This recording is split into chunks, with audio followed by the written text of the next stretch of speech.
Hello, my name is Andrew Pete. What is your name? Hi, what is my name?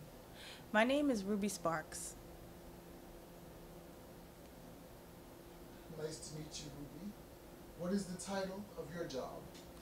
What is the title of my job? The title of my job is a loss prevention detective. Where do you work? Where do I work?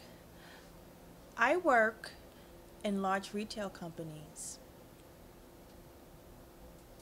such as TJ Maxx, such as Macy's, Marshalls, of that sort. I've also worked in the five boroughs of New York City.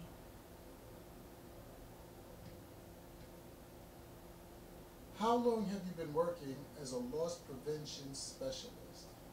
How long have I been working as a loss prevention specialist? I've been working as a loss prevention specialist since 2006. What is the reason you chose to become a loss prevention specialist? What is the reason why I chose to become a loss prevention specialist? The reason why I chose to be a loss prevention specialist is because I grew up in the Bronx, the South Bronx, as a fact, and there was a lot of crime when I was growing up. So I just wanted to contribute to the community as far as being an asset of stolen items, stolen merchandise of that sort.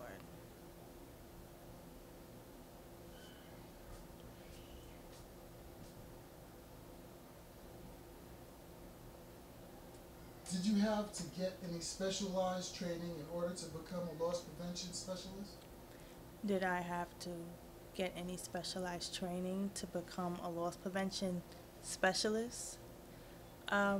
Yes. 3 weeks. It took me 3 weeks, 3 to 4 weeks to train as a loss prevention specialist.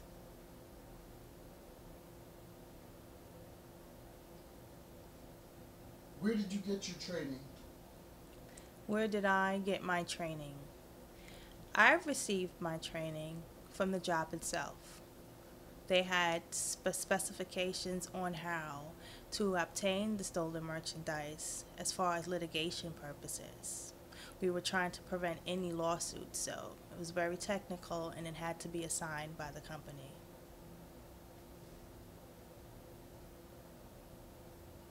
How long did you take those courses? How long did I take those courses? Throughout the whole time that I was working, it was an ongoing training process. It was 3 weeks, and after that, it was like an everyday practice.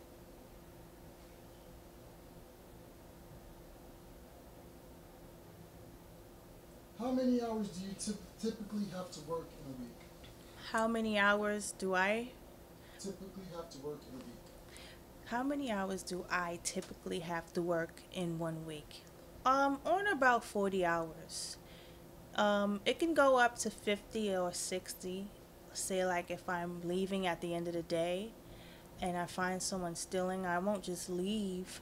I would apprehend the suspect, and it'll take maybe up to 5 hours to hold them in the apprehension room and possibly wait for police, depending on the amount of the merchandise. How are some of the ways you deal with the people you apprehend? How are some of the ways that I would deal with the people that I apprehend? Well, first off, you have to be kind and very assertive. And it's like playing a verbal judo. Just to get them back, you can't physically touch them. You have to get them back into the office and retain the merchandise without any violence or any confusion to cause the store any harm or anyone in the store.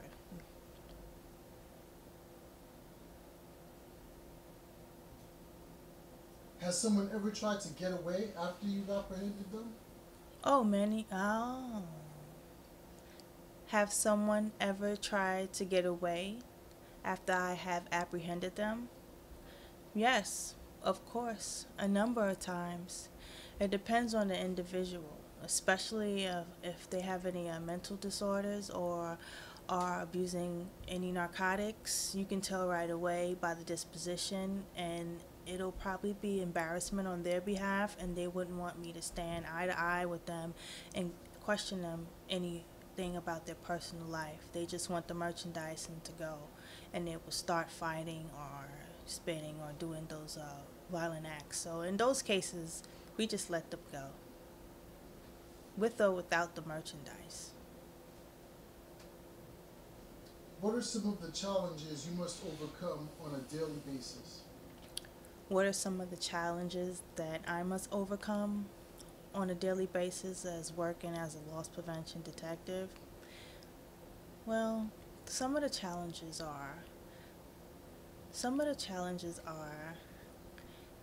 just dealing with people who has problems, dealing with thieves, listening to their life stories on why they're stealing, the traumatic experiences that they have. They confess their whole life story to you when you finally apprehend them and have a one-on-one conversation, and it's overwhelming.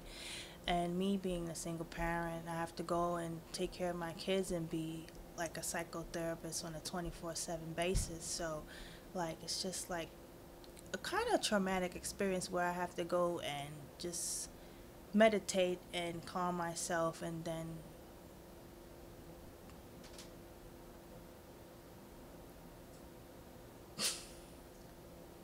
What kind of impact does this have on your social life? what kind of impact does this have on my social life? Wow. Well, to be honest, I don't have a social life. I'm a full-time college student and I work full-time. So I really have a social life. Maybe once every 6 months I'll have a social life and go to a party or take myself out to the movies. I really don't have one.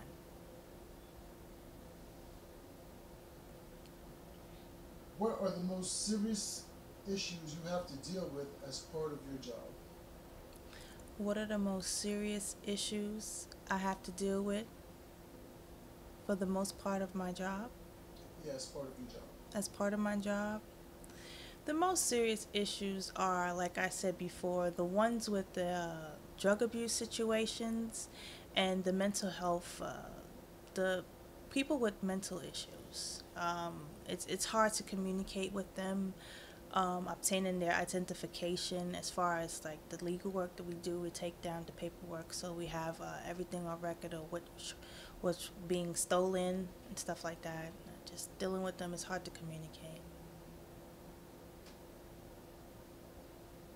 Do these issues sometimes affect you personally? Do these issues sometimes affect me personally? Yes, it does. Like I said before, sometimes I could work up to 60 hours a week, and I'm a single parent, so it takes time away from my children. And, sometimes it leaves me with being stressed out by absorbing all of these people's problems who are coming into the stores and stealing. Their confessions, I empathize with them, so it's like I'm absorbing all of their feelings, so I would have to go away and retreat. What other career opportunities are open to you in your line of work? What other career opportunities are open to me in my line of work? There are many. As far as being a loss prevention detective, I can be a district loss prevention manager. I can even go down to be a store manager. I can do many things on the line of retail, but however, I chose not to due to the stress factor. I'm going to continue going to college full time and taking in music as my major, and I'm practicing to be a full-time musician, a professional musician, a well-known one. What is one of the more difficult situations you have had to deal with on your job? What are the most difficult situations that I have to deal with on my job? Well, it's working with loss prevention. There are people who cannot create their own schedules and they have either sick parents at home that they have to come and take care of, or children that needs to have their attention and they come complain to me and I can't do anything about it because I'm only on the loss prevention side and I hear all these stories about how their life is messed up. They only have minimum wage and they want to make a situation where they can make more money and I can't help them.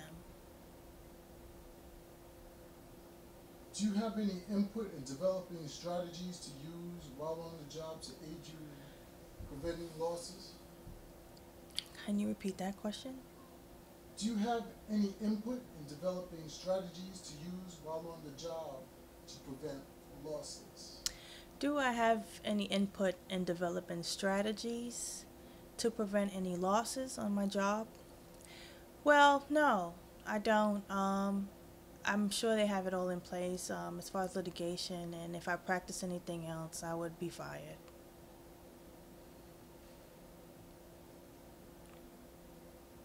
Would you recommend this type of work for other people as a career choice? Would I recommend this for anyone else as a career choice? Yes, I would. I would recommend anyone that's trying to get in the law enforcement field to become which we would be called private police officers, and I think that's a good start for anyone who's interested in becoming a police officer or just want to be a loss prevention detective or a district manager. It's pretty good practice. Do you really care about what you do, or do you do it just to pay the bills? Do I really care about what I do, or I do it just to pay the bills? Well, to be honest, both. Rent is not free, so Con Ed is not either. So I work as a loss prevention detective to make sure that the company won't have any losses, and I enjoy what I do. On the other part, I do need the money, and I won't do it